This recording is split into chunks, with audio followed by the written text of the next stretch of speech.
What's up, everybody? It's your man Joe. And you know I got soul. Yes, indeed. Keep it locked. Alright, Joe. New album, Bridges, coming out later this month. Yep. Your 11th album now, over 2 decades in music. What inspired you this time around? Moving forward, man. Just continuing to move forward. And when I say moving forward, it's about, I understand the state of R&B and, or the lack that some people feel thereof. Understanding that it's, I have to take the initiative to take it to the next level. Right. And I think it's all predicated on whether I'm doing it or I'm not doing it. And so I like to stay active. I like to stay involved. I love it. I love R&B music. I love what I do. So you won't see the energy of me trying to do something that is not me. Or trying to become a full-fledged hip-hop singer, so to speak, like some artists are now becoming. Or being a pop dance star or singer, to try to sell those records on that end. I'm sticking to what I love to do, man.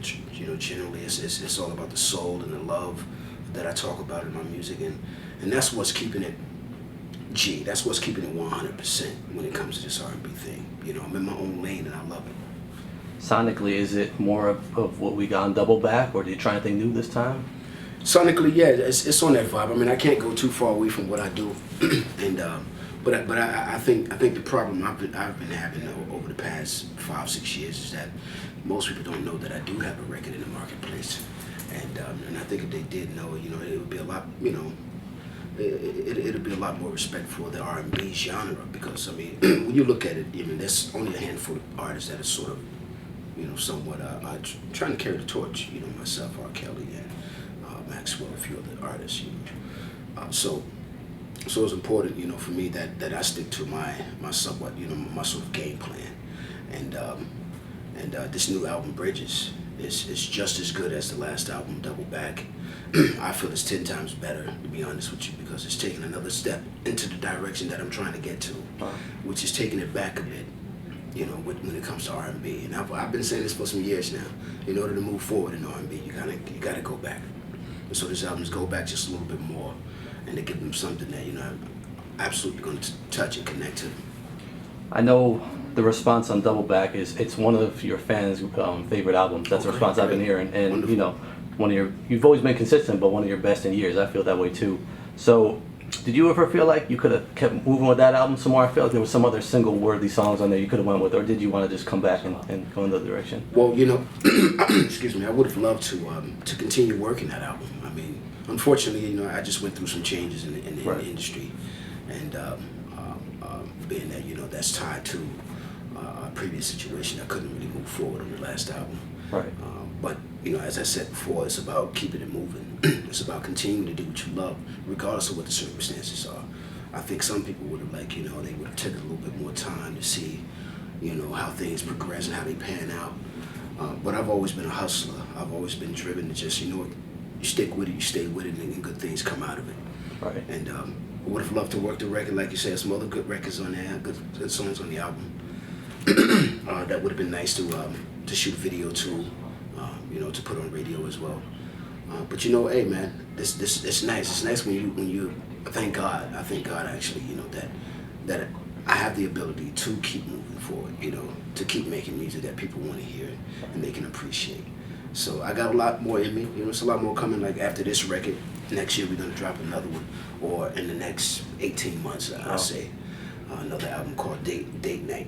Wow. Which is purely love songs and more ballads as opposed to mid-tempo records. So I mean, it's gonna be a lot more to look forward to, because now this new brand, this new label that me and my partner Gerald Isaac has started, is called Plaid Takeover. We're really trying to take over R&B. Really, seriously, it's about taking it to the next stage, and that's why Bridges is the beginning stages for this particular takeover. I know you touched on a little bit the management changes you went through, and some people, when you made the announcement, were concerned about what would be different for Joe or how it would be different moving forward. Is it going to be a seamless transition for you? Are people going to notice? No, not at all. Not at all. I think what they will see is the consistency in the midst of confusion. There could have been confusion, at a particular time, and just how the focus remained on, you know what, the business has not gotten in the way of my personal love for the music industry. So that's always been a continuing thing, and so moving forward has never been something that has been a worry of mine slowing the progress. I just always wanted to use some of the records that was on the last album because there was so much hard work put into it. Right. And of course, I would have loved to see it last a lot longer, but we had to, make whatever business decisions that were right at the particular moment. Right. Now moving forward, we got a great platform. You've been making great progress with the single Love and Sex Part 2. You had a great impact on radio with the Fantasia version, and now the Kelly Rowland version is kind of taking a life of its own. Mm-hmm. Talk about how you've been able to be successful with the new version. Well, that's the key. I mean, that's actually the bridge in between, the transition between the last album and going to this record, as well as the business move that I did. Excuse me, understanding that I couldn't, legally use the Fantasia version, moving forward with the new album. I had to, come up with a different idea, a different plan. I also loved the record so much, I wanted to keep it alive. Right. So that's why you do have the two different versions of it. Right. So, I mean, Kelly Rowland, obviously, she brings it, that Destiny's Child sort of growing up young and certain energy and vibe that she has, but grew into a beautiful, beautiful, entertaining woman. So those elements are definitely something that I saw going into creating this new version of Love and Sex. I mean, the first version is one of my favorites, absolutely. But I think they both are incredible because it gives you two different looks. I mean, one is a ballad, the other is a mid-tempo. Right, and it's making a strong impact on radio right now, so congrats to that. Thank you. Most of us haven't heard the new album yet, so is there a song you have in mind for a new single or something you can introduce us to, anything? I'm actually looking at this song called If You Lose Her, which is a very, very powerful R&B throwback, yeah, I like that. Throwback classic. And it's something very special. I mean, it's a beautiful record. I think a lot of fans are going to love it, and they're going to, relate it to something very old school. But being that, I'm an artist that cut from that cloth. It's not going to feel like I'm in an alien sort of environment. It's just absolutely what Doubleback sort of was, what Signature of the album was, the essence of R&B. I keep saying the essence because without those live elements, when it comes to the sound and production of it, the strings, sound like a Barry White, Love Unlimited orchestra set, or having one of the baddest bass players or pianists or drummers on your album, but they all connect, and it doesn't feel like you're at a live concert. It feels like a record, like a classic old school record. And of course, the stage is getting to this point. That's what Doubleback was about, trying to go back to that sound. Signature was the introduction of trying to go to that sound. And then now, I think we got a formula, we got a system that we've created that doesn't, infringe too much on grabbing from the old school, but it takes just enough to complement, the forward progress, the forward movement that I have. It's awesome. Now, we also recently heard this Mary Jane remix you have out with 50 Cent, yeah. And it got me thinking, like, hip-hop has always played a major part in your career. You've featured a lot of hip-hop songs, you've had rappers feature on your songs, you've used hip-hop beats, sampled. So, what does hip-hop mean to you? Well, hip-hop is the freedom to do what the heck you want, a lot of it, when it comes to the music. I mean, they certainly opened the doors for the idea of opportunity. When they started sampling, I mean, we didn't know anything about sampling back in the day for R&B artists. They created that whole energy when it came to, okay, man, we could use this and put it with this and do that, and we got something pretty special going. And so that's sort of what I'm trying to get back to. It's like reintroducing the next generation of hip-hop as well, through the sound of my music. Right. Taking it back to the essence, which is that live stuff is what they sampled back in the day. To the hip, to the hop, to the hip, to the hop. You don't. So that particular background, support and beat was a R&B record, as we know. So making my music that authentic, that feels that good, excuse me, to today's generation and to my audience as well, that still loves that sound. It's the absolute merge of what is what this wave is making right now. Right. It's understanding, okay, I'm going to create the new R&B, which is created from the old plant, the old seed, and implement it into, today's soil. Awesome. Now, the past few albums, you haven't always worked with big name producers. You've kind of got some people. People weren't always household names, but it worked. It worked for you. Who did you go with this time around?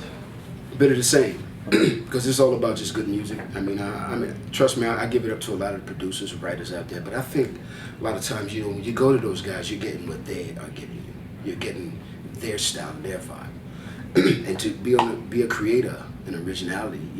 A person who really loves being original. I had to go with my own sound, my own team. To do a happy record, I love happy.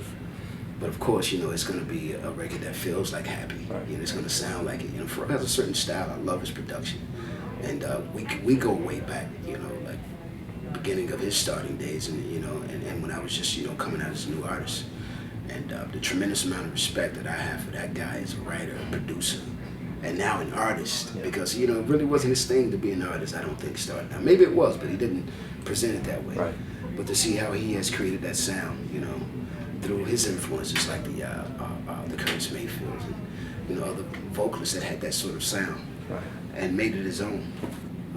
I've worked with Pharrell as well. We did some songs back in the day with SWV, Use Your Heart. The joint they did with Wu-Tang, Everything Remix. We've done a lot of records back in the day, and let me rephrase that, because if Pharrell gave me happy, I'm damn sure singing the hell out of that record. Absolutely. So, but understanding that that's Pharrell's sound. You understand it when you hear it automatically as something he's done. Right. Cool. He also gave you "Isn't This the World," right? On your album. Absolutely. Isn't This the World? Right. Incredible, positive record. They don't write songs like that anymore. They don't talk about what's going on in the world today's time. They talk about the hood, what's going on in the hood, but they don't really talk about what's going on in the world. What's really happening and affecting us. What's affecting your hood is one thing. And I understand that, and we appreciate that for what it is. But right. There's a bigger picture, that needs to be exposed, and I think it's a lot more to talk about. Right. There's a lot more to talk about. Last question for you. I was just doing a little reading online today, and I found your past few albums, it mentioned recorded at Joe's crib. So I was wondering about your setup. What's your process for recording these albums? You do it all within your own? Oh yeah, I used to have the the whole dramatic big room setup, and all the huge boards, all the crazy equipment. But I like my little spot in my crib, man. It's one of those things, one of those places I can just go and work all night. It's one of those things I can just work. I can start at 11 o'clock in the morning, and it's before I know it, it's 11 o'clock at night. I haven't eaten anything, just working until it's done, But when you're in the studio, you're in big recording studios, you got a time restraint, and you feel that pressure when you're trying to record. Like, I gotta come up with this now, it's gonna cost me. So when you're home, you can just flow, man. Right. Just let it come. That's awesome. And then if you don't want to go down there, you don't have to. It's not like you can book the studio, for a couple of days and just hold it and not work. So you got to work. And sometimes you just need a moment just to sort of let your mind process things. Right. While you're there, actually let it process. It's definitely working for you, so. Yeah, man. Cool. That's all we have for you. Anything you want to add? Oh, man, hey, just want to say thank you, to you and your team and to the fans out there for following and listening. And I promise you, you're gonna love this music. You're gonna love this new album. Coming June 23rd. Bridges. All the best.